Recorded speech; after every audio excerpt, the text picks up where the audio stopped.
Hello everybody, it's BA on the Scotch. Aujourd'hui, nous allons voir la place de l'adjectif qualificatif dans les phrases.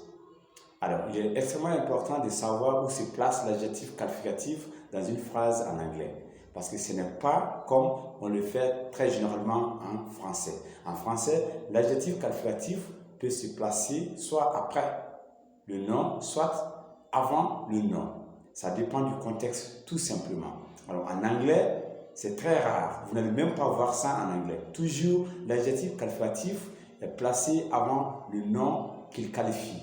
Par exemple, une fille heureuse. En anglais, on va dire a happy girl. Un garçon qui est grand de taille. On va dire a tall boy. Une jolie maison. A beautiful house. Un grand pays. A big country.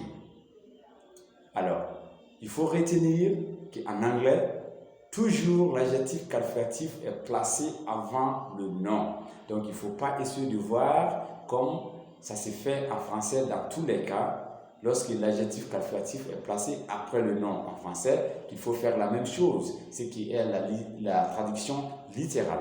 Il faut éviter cela. Il faut toujours placer l'adjectif qualificatif avant de dire le nom en anglais. Je viens tout juste de vous donner quelques exemples. Une fille heureuse, a happy girl, un grand garçon, ou bien un garçon qui est grand de taille, on va dire a big or a tall boy. Maintenant, une fille courte, par exemple, on va dire a short girl. Un joli pays ou bien un beau pays, a beautiful country.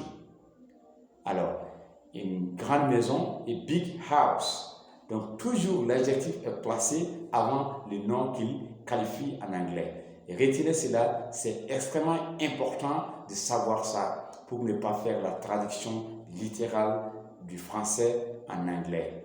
Alors, retenez ça et ne répétez pas cette erreur dans vos traductions encore. Alright everybody, I hope you enjoyed these explanations. So thank you very much for your attention and it's BA on the Scotch. Take care guys.